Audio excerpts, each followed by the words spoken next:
Bom dia, flores do dia! Tudo bem com vocês? Vamos a mais um café com palavra. Deixa eu pegar minha Bíblia aqui, pega a sua Bíblia aí também. A minha Bíblia, como eu já falei, ela é a tradução ACF, Almeida Corrigida Fiel, porque é a mais fiel aos textos originais do grego, do hebraico e do aramaico, ok? Então, hoje nós vamos fazer o estudo da palavra que está lá em Mateus 18.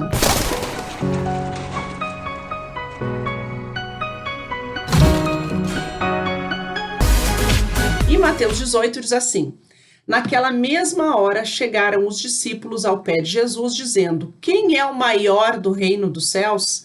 E Jesus, chamando um menino, o pôs no meio deles e disse: Em verdade vos digo que se não vos converterdes e não vos fizerdes como meninos, de modo algum entrareis no reino dos céus. Portanto, aquele que se tornar humilde como este menino, esse é o maior no reino dos céus. E qualquer que receber em meu nome um menino, tal como este, a mim me recebe. Mas qualquer que escandalizar um destes pequeninos que creem em mim, melhor lhe fora que se lhe pendurasse ao pescoço uma mó de azenha e se submergisse na profundeza do mar. Ai do mundo, por causa dos escândalos, porque é mister que venham escândalos, mas ai daquele homem por quem o escândalo vem. Portanto, se a tua mão ou teu pé te escandalizar, corta-o e atira-o para longe de ti. Melhor te é entrar na vida coxo ou aleijado, do que tendo duas mãos e dois pés, seres lançados no fogo eterno. E se o teu olho te escandalizar, arranca-o e atira-o para longe de ti. Melhor te é entrar na vida só com um olho, do que tendo dois olhos, seres lançado no fogo do inferno. Vede, não desprezeis algum desses pequeninos, porque eu vos digo que os seus anjos nos céus sempre veem a face do meu Pai que está nos céus. Porque o Filho do Homem veio salvar o que se tinha perdido. Que vos parece? Se algum homem tiver 100 ovelhas e uma delas se desgarrar, não irá pelos montes, deixando as 99 em busca da que se desgarrou? E se porventura achá-la em verdade, vos digo que maior prazer tem por aquela do que pelas 99 que se desgarraram, que não se desgarraram. Assim também não é vontade de vosso Pai, que está nos céus, que um destes pequeninos se perca. Ora, se teu irmão pecar contra ti, vai e repreende-o entre ti e ele só. Se te ouvir, ganhaste a teu irmão. Mas se não te ouvir, leva ainda contigo um dos dois, para que pela boca de 2 ou 3 testemunhas toda a palavra seja confirmada. E se não as escutar, dize-o à igreja, e se também não escutar a igreja, considera-o como um gentil e publicano. Em verdade vos digo que tudo que ligardes na terra será ligado no céu, e tudo que desligardes na terra será desligado no céu. Também vos digo que se 2 de vós concordarem na terra acerca de qualquer coisa que pedirem, isso lhe será feito por meu Pai que está nos céus. Porque onde estiverem 2 ou 3 reunidos em meu nome, aí estou no meio deles. Então Pedro aproximou-se dele, disse: Senhor, até quantas vezes pecará meu irmão contra mim e eu lhe perdoarei? Até 7? Jesus lhe disse: Não te digo que até 7, mas até 70 vezes 7. Por isso, o reino dos céus pode comparar-se a um certo rei que quis fazer contas com os seus servos. E começando a fazer contas, foi-lhe apresentado um que lhe devia 10.000 talentos. E não tendo ele com que pagar, o seu senhor mandou que ele, sua mulher e seus filhos fossem vendidos com tudo quanto tinha, para que a dívida lhe pagasse. Então aquele servo, prostrando-se, reverenciava, dizendo: Senhor, sê generoso para comigo, e tudo te pagarei. Então o senhor daquele servo, movido de íntima compaixão, soltou-o e perdoou-lhe a dívida. Saindo, porém, aquele servo encontrou um dos seus conservos que lhe devia 100 dinheiros e lançando mão dele, sufocava-o, dizendo: paga-me o que me deves. Então o seu companheiro, prostrando-se a seus pés, rogava-lhe, dizendo: sê generoso para comigo e tudo te pagarei. Ele, porém, não quis, foi encerrá-lo na prisão até que pagasse a dívida. Vendo, pois, os seus conservos o que acontecia, contristaram-se muito e foram declarar ao seu senhor tudo o que se passara. Então o seu senhor, chamando-o à sua presença, disse-lhe: servo malvado, perdoei-te toda aquela dívida porque me suplicaste. Não devias tu igualmente ter compaixão do teu companheiro, como eu também tive misericórdia de ti? E indignado, o seu senhor o entregou aos atormentadores, até que pagasse tudo o que lhe devia.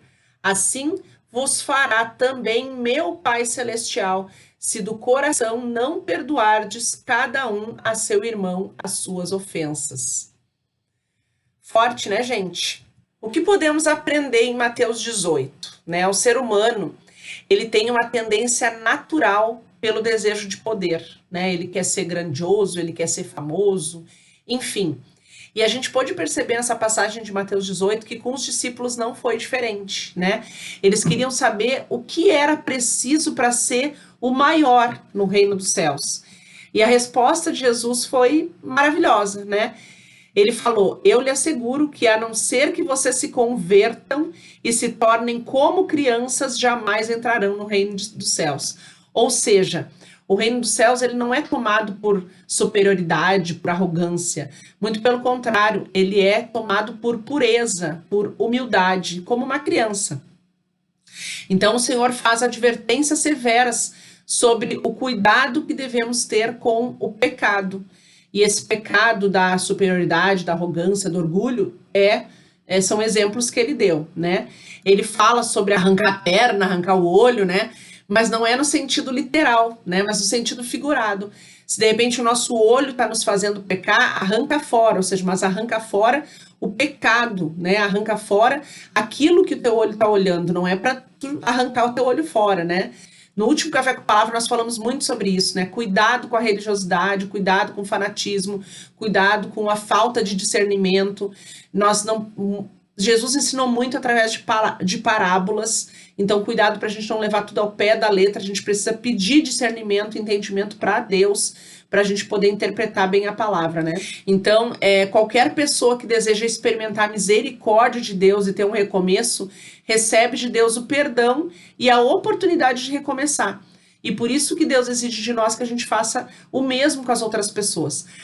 Porém, perdoar é diferente de aceitar. Eu perdoo uma pessoa, mas ela continua errando comigo, ela continua me traindo, ela continua sendo desleal comigo. Eu não preciso conviver, eu não preciso manter aquela amizade, aquele relacionamento, né? Mas eu tenho que perdoar. O perdão me liberta e me aproxima de Deus. Eu preciso perdoar, mas não significa que eu preciso ter aquela pessoa na minha vida se ela continua errando comigo, né?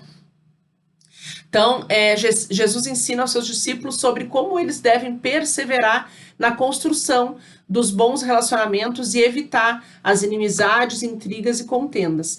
Ao passo que eles devem evitar discórdia a todo custo, devem ser poderosos na concordância. O Senhor garante a promessa de que tudo que ligarmos na terra será ligado no céu. Aí Jesus dá o exemplo da grande dívida, né? Jesus ensina sobre o perdão, dando como exemplo o perdão do rei, dado a um dos seus servos que possuía uma dívida que era impagável. Por mais que aquele servo trabalhasse o resto da vida, era impagável. Nem mesmo a venda de todos os seus bens, né, da sua esposa, dos seus filhos, era suficiente para quitá-la. E o mestre conta que após a humilhação do servo, ele perdoou, né? O seu senhor perdoou. Porém, esse servo que tinha sido perdoado também tinha um companheiro que lhe devia e não perdoou. e ele o constrangeu, ele o ameaçou até que ele pagasse a dívida. Foi quando, então, um dos servos viu o que aconteceu e voltou para aquele senhor e contou o que aconteceu. O que Jesus deseja com esse ensinamento é que a gente possa receber o verdadeiro perdão de Deus, né? Mas que a gente possa passar adiante esse perdão. Por isso a gente não tem o direito de negar perdão a ninguém, não importa o motivo, né? Se Deus nos perdoou, se nós somos pecadores por natureza, todos os dias a gente peca de alguma forma, pelo pensamento, por uma palavra, contra Deus ou contra as pessoas, porque Deus também fala, né? Jesus falou ali, aquele que fizer para a criança está fazendo para mim, aquele que receber uma criança está me recebendo. Então, tudo que eu fizer para o próximo é como se eu estivesse fazendo para Jesus. Tudo que eu fizer de bom ou de ruim para o próximo é como se eu estivesse fazendo direto para Jesus.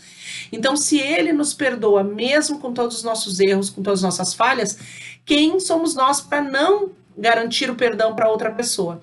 Mas, como eu falei, não significa aceitar a situação se a pessoa não muda. Jesus fala para os discípulos que uma transformação no seu discernimento era essencial. A grandeza no reino não se baseava em grandes obras ou palavras, senão na simplicidade de um pensamento infantil, né? A simplicidade na vida de uma criança. Então, a resposta de Jesus indicou que eles estavam fazendo a indagação errada.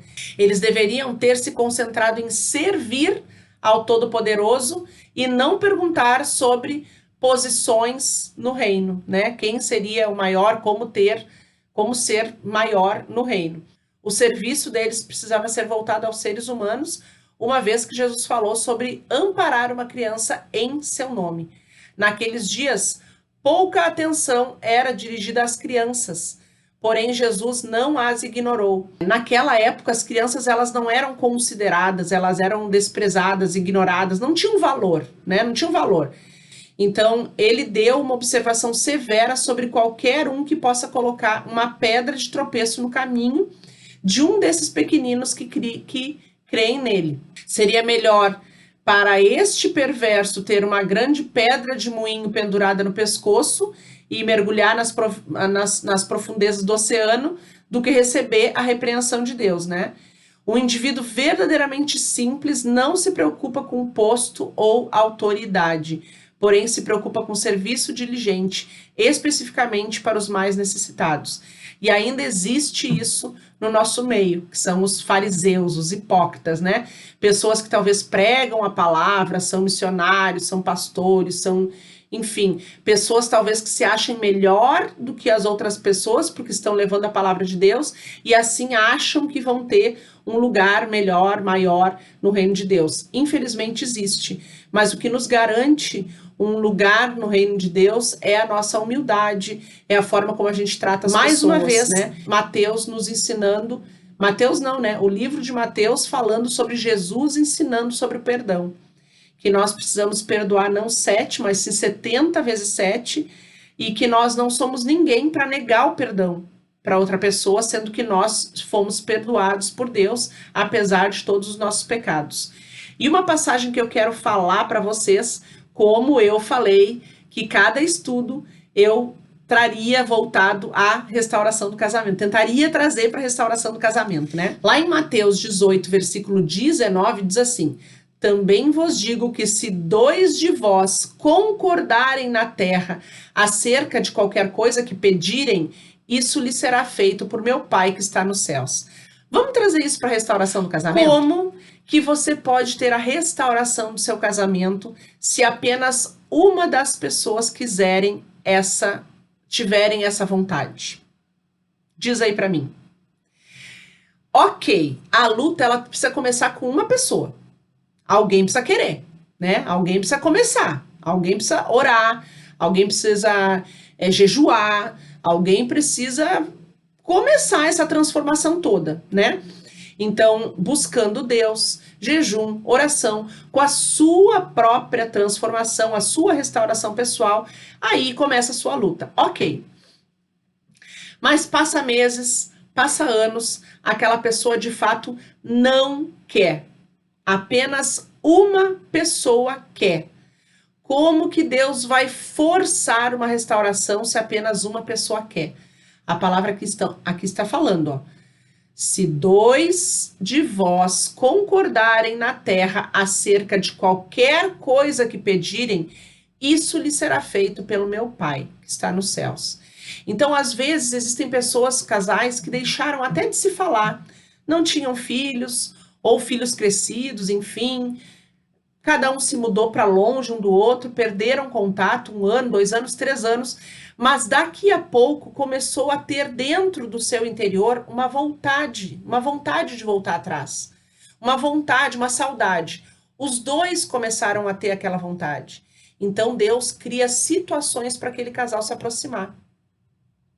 Daqui a pouco as orações de uma pessoa até alcançou o outro e o outro começou a pensar que ele que ele tomou a atitude errada, que ele não deveria ter feito o que fez, enfim, que ele se arrepende, que ele gostaria de ter uma oportunidade para reparar. Deus está vendo o coração dessa pessoa.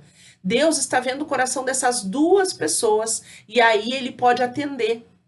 Como que Deus pode atender o meu pedido, o seu pedido, se o outro não quer? É isso que eu preciso que você entenda. Deus não faz nada forçado. Deus não te obriga a nada, não obriga ninguém a nada. Se você não quisesse voltar para o seu marido, Deus não obrigaria. Da mesma forma que se o seu marido não quiser voltar para você, Deus também não vai obrigar. Mas você pode ficar anos e anos e anos em oração, crendo que essa oração vai alcançar? Claro que pode. Amém pela sua fé. Mas nem sempre acontece. Para que haja uma restauração de Deus, é preciso que duas pessoas queiram. Se dois de vós concordarem na terra acerca de qualquer coisa que pedirem, isso lhe será feito pelo meu Pai. Então não pensem que todo casamento será restaurado, porque muitas pessoas, muitos desses casais não vão querer a mesma coisa. Para que haja uma restauração, duas pessoas precisam querer aquela coisa, assim como qualquer outra situação, né? Enfim, um projeto, uma sociedade, dois amigos que querem fazer alguma coisa, eles entram em concordância, eles estão ali suplicando para Deus sobre o mesmo fato, Deus pode atender. Agora, se eu tenho uma parceria com alguém, uma sociedade com alguém, eu convido uma amiga para fazer alguma coisa, e ela está pedindo uma coisa e eu estou pedindo outra, como que Deus vai fazer? E é a mesma coisa a restauração do casamento, amém? Então que fique hoje essa palavra, além de todos os outros ensinamentos que a gente teve, né, a respeito do orgulho, da arrogância, do perdão, mas que fique essa palavra aí para que você possa entender e não sofrer mais por isso. Procure ouvir a voz de Deus, deixa Deus trabalhar na tua vida. Deixa Deus trabalhar na tua vida de uma forma desapegada. Desapega das coisas assim que tu está birrenta, sabe? Aquelas coisas que a gente fica birrenta, que a gente pede, porque quer. Desapega. Deixa apenas Deus trabalhar na tua vida e eu tenho certeza que Ele vai te levar por caminhos tão maravilhosos que tu nunca imaginou que tu poderia trilhar. Vamos fazer nossa oração? Senhor, meu Deus e meu Pai, queremos te agradecer por mais um dia de vida, te agradecer mais um dia na tua presença, te agradecer por todo o aprendizado, por todo o ensinamento. Te pedimos, Pai, discernimento, entendimento para que a gente possa entender mais da tua vontade, aprender sobre a tua vontade e que a gente viva de forma a te agradar e não te desagradar. Arranca, Pai, de nós tudo que te desagrada. Arranca, Pai, toda religiosidade, todo fanatismo. Arranca, Pai, de nós tudo, Pai, que não estiver dentro da tua vontade. Nós entregamos nossa vida, nossa família, nossos projetos, nossos sonhos, tudo, Pai, tudo nas tuas mãos e que seja feita a tua vontade em nome de Jesus. Amém. Meus amados, tenham um dia abençoado em nome de Jesus e até o próximo Café com Palavra. Tchau, tchau.